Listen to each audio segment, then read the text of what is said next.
So let me see if I've got this right. The Rangers are having this stupendously successful playoff, while the local team was a pathetic failure and needs to blow everything up.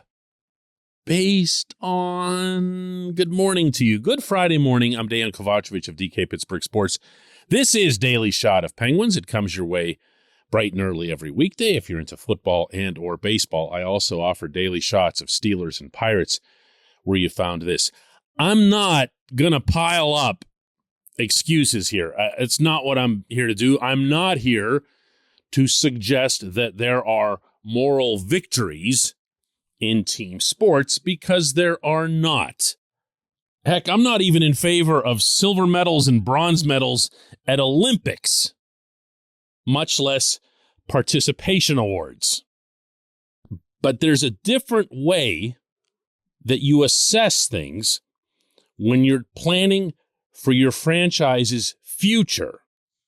And you have to adopt that way regardless of winning and losing. In other words, let's say that your team really isn't all that good, but it makes it to the Stanley Cup final. Oh, for example, Montreal from a couple of years ago.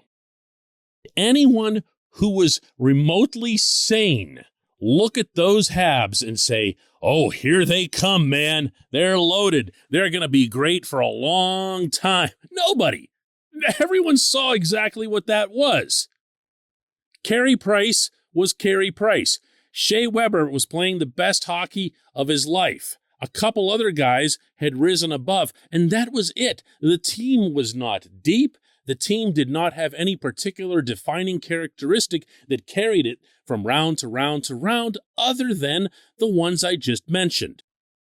So if you're Marc Bergevin, at least back when Bergevin was in charge, and you react the following offseason after that run as if, yeah, we're like right there, we're on the cusp, you're going to make some massive errors in judgment.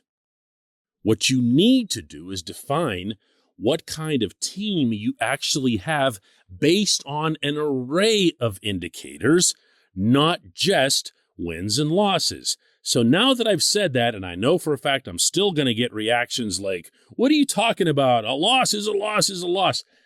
Those of you who understood what I was just attempting to explain here will get this and why I'm saying it. The Penguins were one crappy goal away from eliminating the Rangers in 5 games, with a journeyman AHL goaltender in net for almost all of that. And throughout that series, all of the possession metrics, all of the shot metrics, all of the defending metrics, anything that involved skaters, meaning not goaltenders, the Penguins outperformed, in some cases dominated New York in 6 of those 7 games. And after that, and this is just as important, the Rangers legitimately outplayed the Hurricanes, not in every game, not in every period, but overall for the series, the Rangers earned their victory over Carolina. And although it was just 1 game so far in the Eastern Conference Final, and the Lightning were idle for a week and rusty, and I'm sure they're going to be a lot better in Game 2 tomorrow, Game 1 went to New York, and decisively so. You following me here? This portion of Daily Shot of Penguins is brought to you by the good people at the Greater Pittsburgh Community Food Bank, where they're committed to providing food for all of our neighbors in need across Western Pennsylvania. They, in turn, need your help. Find out how $1 can be turned into 5 full meals for those in need. Visit pittsburghfoodbank.org. I'm not saying the Penguins are better than the Rangers. I'm not saying the Penguins are better than the Lightning. If you look at small sample sizes and attempt to extrapolate them to throw a baseball thing at you, you would now be convinced that the Pirates are the best team in Major League Baseball, since they just swept the actual best team in Major League Baseball in their stadium in 3 games in Los Angeles this week. which of course would be ludicrous. However,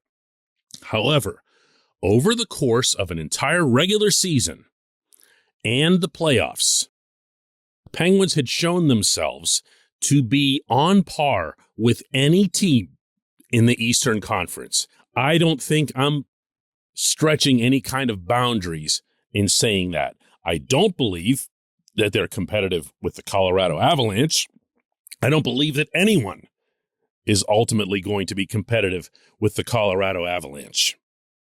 But the name of the game in hockey is to get to the Stanley Cup final and then do your best in a best of 7. And there's no way you could look at this side of the bracket, meaning the East, and say to yourself that the Penguins aren't one of the very best teams in the East.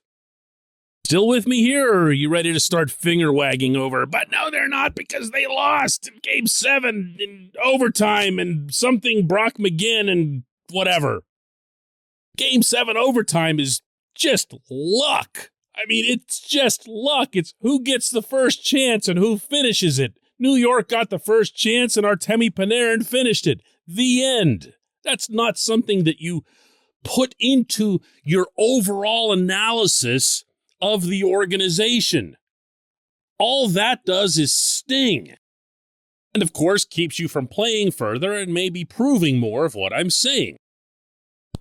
So for everyone who's saying, look at what they did. They were out in the first round again. It's time to do this or do that.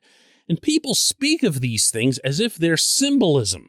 Well, it's time to blow up the core. It's just been too long. It feels like it's time. The hell does that mean? For like superficial purposes? To have a different feel or a different vibe? Do you think that a different feel or a different vibe is what caused Panarin's shot to go in? Be real here. Be, ice cold. Be mathematical. Be analytical. Look at what's actually on the ice and how far it got with Louis bleeping Domingue in net against the guy that's going to be the unanimous selection for the Vezina Trophy. Look at what happened to Igor Shesterkin as soon as he started facing other teams. The Penguins were getting him yanked every other night. Now, all of a sudden, he's got the 1 point something goals against, the 950 something save percentage. Why? You tell me. You tell me. If you're Ron Hextall, and if you're Brian Burke, and if you're the people representing the Fenway Sports Group, and you overreact to one goal in a Game 7 overtime, then you are derelict in duty. Simple as that. And I would say the same thing in the other direction, meaning using that Montreal example again. If the Penguins stunk and somehow made it all the way through to the Stanley Cup final, you'd be equally derelict in duty in overestimating the importance of outcomes. When we come back, just one question.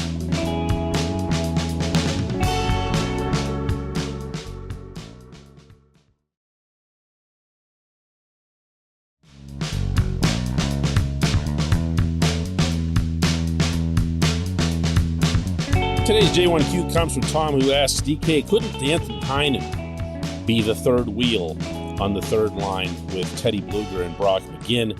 He definitely brings different skills and talents than Zach Aston Reese, but having a double-digit scorer on the third line should help, correct? For anyone who missed yesterday's show, the reference here is to my having brought up whatever it was that happened to Teddy Bluger in the second half of this past season, notably and probably not coincidentally after his jaw was broken. Missing Aston Reese was part of it. Missing Brandon Tanev was part of it. Not having a line that was, as Mike Sullivan himself once described it, a sum that was greater than its parts. You do have to find something else there. Now, can Heinen be that guy? Heinen is defensively conscientious, if not necessarily spectacular. Heinen also had, to your point about adding offense, 15 even strength goals this past season. Did you know that? I mean, that's like a really high total for anyone in the NHL. Did get on to power play 2, but power play 2, you saw it, would come on for the last 30, 35 seconds of the extra man.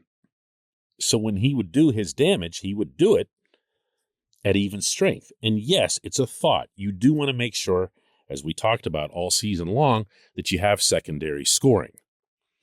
But what I was talking about yesterday wasn't so much find a winger for Teddy as it was find a line that can make a difference, that can shift momentum, that can bury the other team's top line in their zone while you are simultaneously creating potential offense for yourself. That was the beauty of Blueger, Aston Reese, and Tanev. And then for the first part of this past season, Blueger, Aston Reese, and McGinn. They did a lot of things well off of each other, and it made a significant difference to the whole feel of Pittsburgh's line rotation. When there isn't any such line, your bottom 6 feels like it's just basically killing time until the Sid line comes back out, or on those occasions when Gino's got good wingers, when the Gino line comes out. But when they're on, when Teddy has wingers who can make an impact on the game, or that the line as a whole makes that impact, everything changes. So could it be Heinen? Yeah, I guess, but that's really not what I'm after here. Now, that said, if you're asking if the Penguins should try to keep Heinen, the answer to that is yes, but I don't know that you're going to get him for $1.1 million again. That was a really, really smart deal by Hextall, contrary to what one wag had been complaining about around this time last year when Heinen was signed. He shall remain unnamed. I appreciate the question. I appreciate everyone listening to Daily Shot of Penguins. We'll do another one on Monday.